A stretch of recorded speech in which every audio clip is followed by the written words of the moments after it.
Profesör Doktor Özcan Demirel.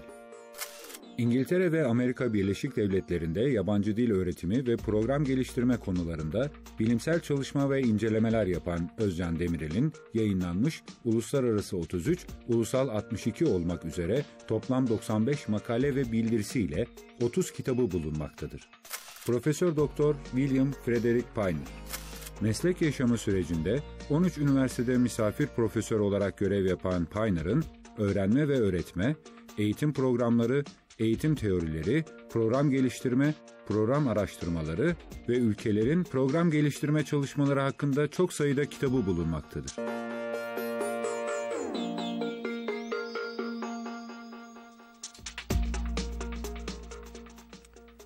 Merhaba sayın seyirciler.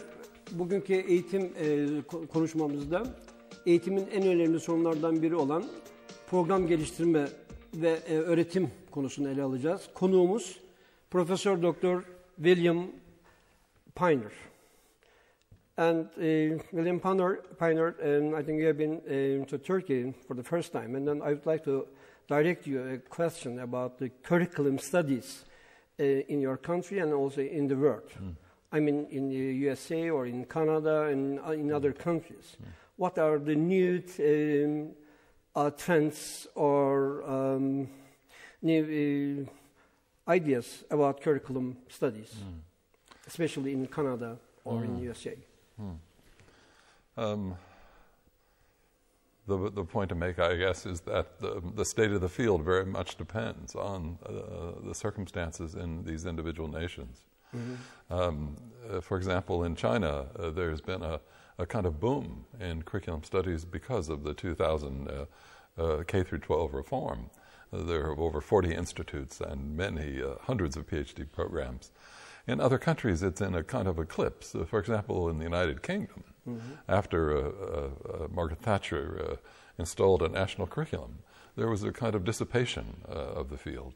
So it depends very much on the state of the nation. In Canada, I think there's a very lively animated field, especially those segments of it that are working in school subjects like history. There's a very important undertaking now in Canada to attempt to deal with the complexity of Canadian history, particularly the politically vexed and ethically difficult questions of the treatment of Indigenous peoples, the problem of the two nations, Quebec and Anglophone Canada, and how French-speaking community and English-speaking community. That's right. Do you have the similar program, curricula, or different curriculum for different societies? It's curriculum studies, but it's a very different field in these various areas. There's a kind of segregation, intellectual segregation. And do you prepare the different school curricula for English-speaking part? Of yes, that's right. That's right. There's a Quebec, and Quebec is distinctive, but also the First Nations curricula also have distinctive curriculum, and even within. Is it a national curriculum or is it no? local? It's not. It's not a national. It's not national. It's a local. It's quite regional. Some provincial. Is it a school-based curriculum or? There are different models at work, but it's often school-based. Canadians are quite proud that they don't have a top-down model like the United States. Top-down model. Yes, but that isn't run from. But if it is not school-based, then do you have enough curriculum experts in your schools, and curriculum developers? There's never adequate. There are so many teachers, but do you have enough qualified curriculum developers in schools? There are never adequate funds for school-based curriculum experts, but in Canada the situation is actually envious compared to other countries. There are many very ably trained experts who are able to offer advice, again constrained by circumstances, and some provinces are of course much better off, like Alberta with the oil sands than, for example, some of the eastern provinces who have more economic difficulties. And if you develop a curriculum, and then how long does it take to renew the curriculum? Well, again, I would say this depends on the particular project and the particular nation. I mean, one of the advantages of China is that the ministry has a kind of absolute control. at least in terms of its formulation of the new curriculum. What we're seeing now in China, which is so interesting, is how complicated the reform, even when there is this kind of, how do you say, political power to install it, still the complexities of teachers taking up the ideas that characterize the program. So it's, again, a uniform answer isn't possible.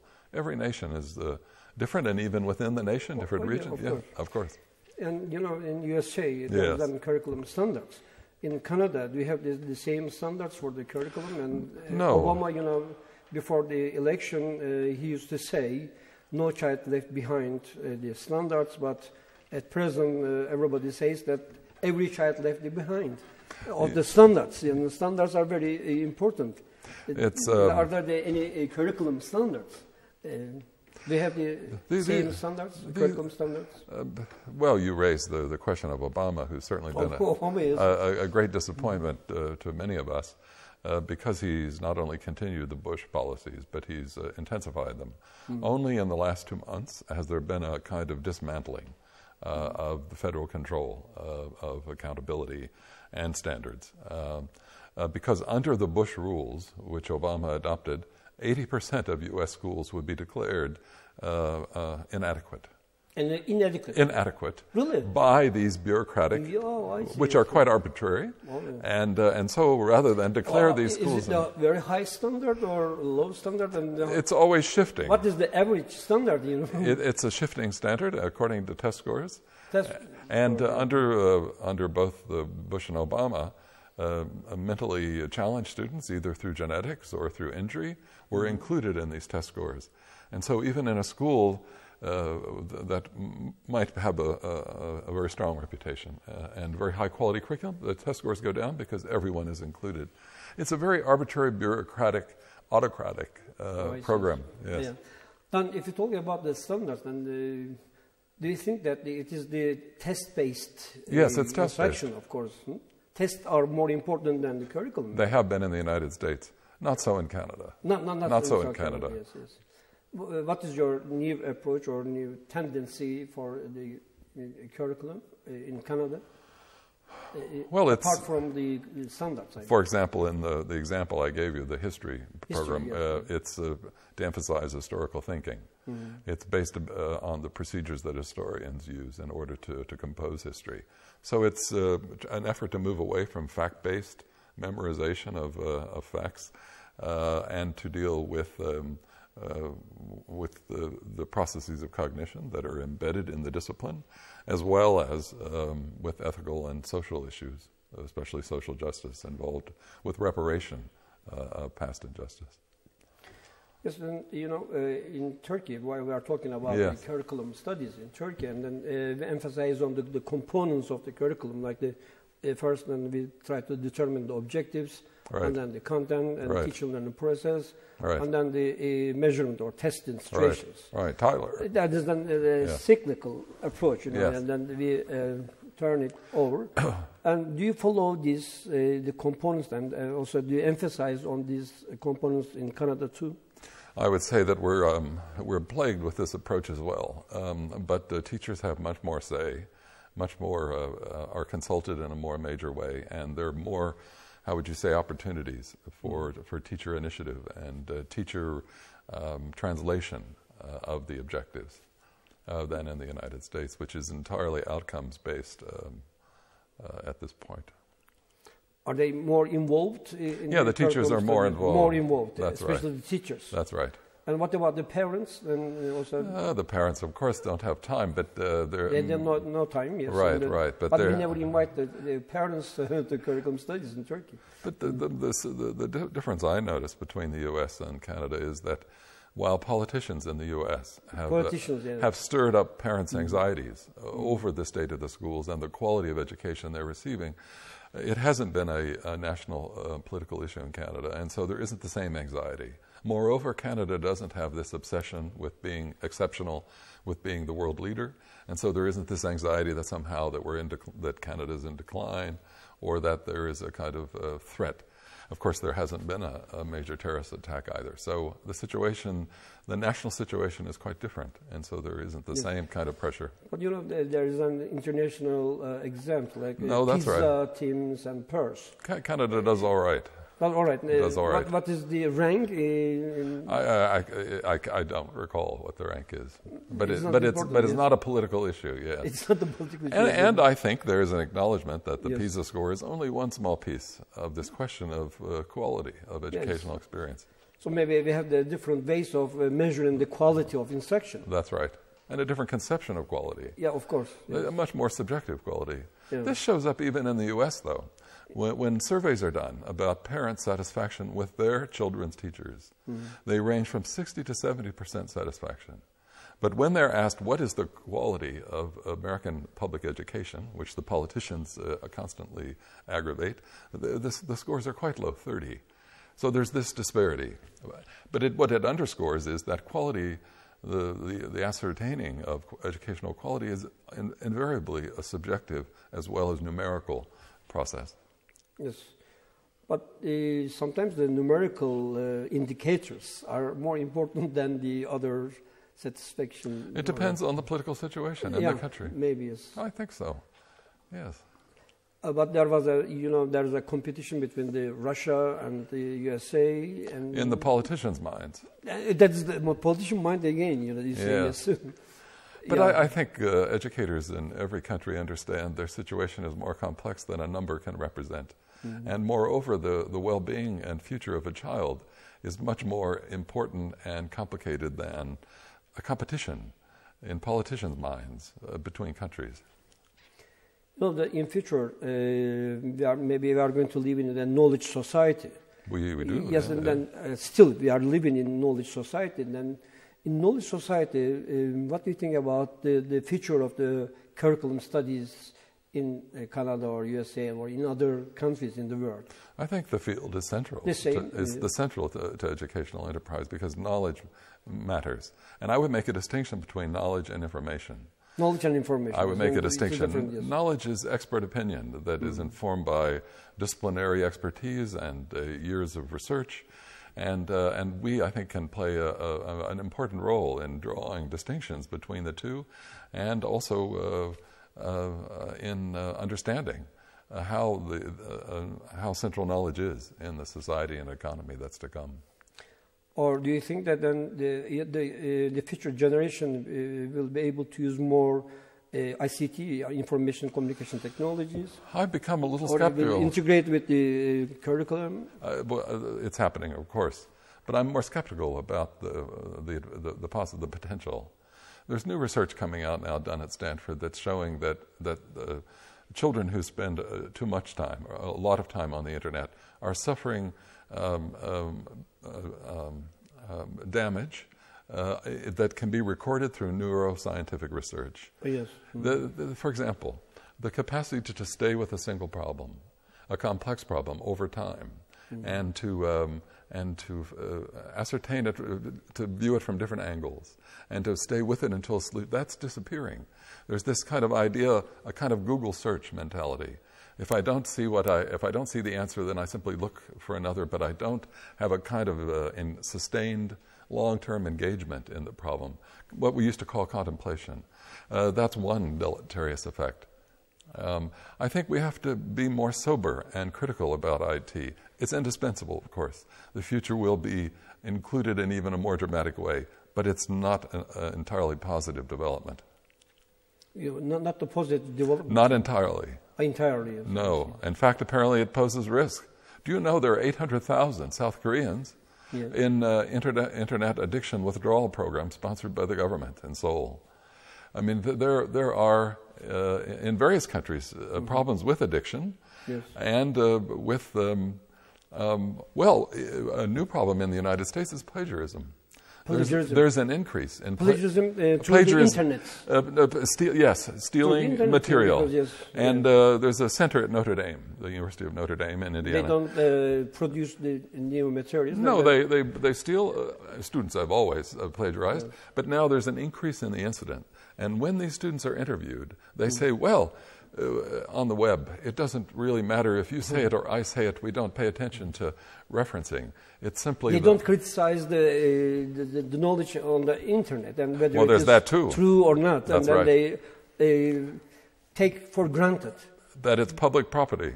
Yeah. So the idea of possession, of intellectual property. Plagiarism maybe will start at the primary level or primary school level. It starts on the web, apparently. Or secondary school level, yeah. Yes. And it starts on the web. Very important point. Yes, I think so educators have been, I think, so uncritical and too enthusiastic about IT. So then who produced the new ideas? Or if you we scholars must produce it. We can't count on Microsoft. Yes. It will be experts in the field, such as yourself, I think, that will have the kind of judgment and understanding that will enable new ideas to be formulated. Yeah. I never thought of the plagiarism is very important It's problem causing, in the future. It's quite a scandal. Yes, very scandal, yes. It has to do with this broader issue of identity. Many young people, the so-called X generation, are saying, well, who I am is sort of who I choose to be in the moment with this person. There seems to be a weakening of continuity. The idea of integrity related to plagiarism, of course, seems to be disappearing because it doesn't really matter what I say or do. It's a kind of momentary thing. So there are sort of cultural consequences to IT that impact education in unhappy ways, I think. So then, as a famous educator, and what do you suggest to the new teachers and educators all over the world? And what is your proposals and recommendations? In terms of IT, I think the use of IT is it's incumbent upon us as curriculum studies scholars and as teacher educators to alert teachers to the problems of addiction, to help teachers understand that it's not an aid that's always educationally appropriate. It has to be used with discretion, and I think that use of professional judgment is probably, and the importance of professional judgment is what I would say is what I would ask teachers worldwide to take seriously. Yes, it's a very important point. It is. I think, thank you. Not only for the curriculum developers, or for right. the teacher trainers. Individual teachers. We rely on teachers' judgment every day in many ways with different children. Then maybe it is important that the self-training for the teachers. That's right. I think so. Yeah, yes. Too often we give them formulas. We tell them what to do. We tell them, think of that, keep this in mind, don't forget that. But cultivating their own independent, individual professional judgment is something that can be easily neglected. Yeah, yes. Because we are pressured to focus on so many points and to produce results always. Yes. Thank you very much. Thank you very much. Yes, thank you. Thank you very much indeed. Sayın seyirciler, Profesör William Piner ile görüşmemiz burada sona ermiş bulunuyor. Sayın Piner'ın de dile getirdiği gibi gerek Kanada'da gerek Amerika Birleşik Devletleri'nde program geliştirme çalışmalarının gerçekten çok önemli olduğunu, özellikle bizdeki gibi temel süreçler olarak hedef, içerik, öğrenme öğretme süreci ve ölçme değerlendirme boyutlarında çalışmaların sürdüğü ve bu çalışmaların Kanada'nın belki de iki dilli olması nedeniyle Fransızca konuşulan Quebec bölgesinde biraz daha farklı ele alındığı, İngilizce konuşulan Kanada bölgesinde yine farklı bir şekilde alındığını dile getirdi. Ulusal program geliştirme çalışmalarının yanı sıra daha çok okul düzeyinde program çalışmalarının yapıldığını belirttiler. Bu arada tabii program geliştirmede Amerika Birleşik Devletleri'nde olduğu gibi standartların gündeme getirilip getirilmediğini irdelemeye çalışmıştık. Biliyorsunuz Amerika Birleşik Devletleri'nde Obama devlet başkanı olmadan önce hiçbir öğrenci eğitimdeki standartların altında kalmayacağını belirtmişti. Ama görünen o ki bugünün Amerika'sında birçok kişilerin bu standartların altında kaldığını görüyoruz. Tabii Piner de diyor ki burada tabii ihtiyaçlar çok önemlidir. Öğrencinin ihtiyaçları, toplumun ihtiyaçlarını dikkate alarak programların geliştirilmesi gerekebilir. Tabii gelecekte 21. yüzyılın geleceğinde program geliştirme çalışmaları ne yöne doğru gidecek? Çünkü bilgi toplumu oluyoruz. Bilgi toplumunun farklılıkları söz konusu. Bu arada bilgi teknolojileri daha çok gündeme geliyor. Bilgi teknolojilerinin getirdiği en önemli sorunlardan bir tanesi tabii bu içki kullanımı ve diğer şeylerin yanı sıra plagiarizm dediğimiz yani intihal olayının çok fazla yaygın olduğu, özellikle öğrencilerin daha küçük yaştan itibaren bilgisayardan, internetten bilgileri sorgulamadan aldıkları ve bunun da tabii programlarda gençlerin yetişmesinde, olumlu davranışların kazandırılmasında olumsuz etkilerin olduğunu dile getirdi. Bu düşüncelerle gelecekte öğretmenlerimizin, program geliştirme uzmanlarımızın ve öğretmen eğitimcilerinin çok daha dikkatli olmaları gerektiğini vurgulayarak programımızı tamamlamış olduk. Hepinize iyi günler diliyorum.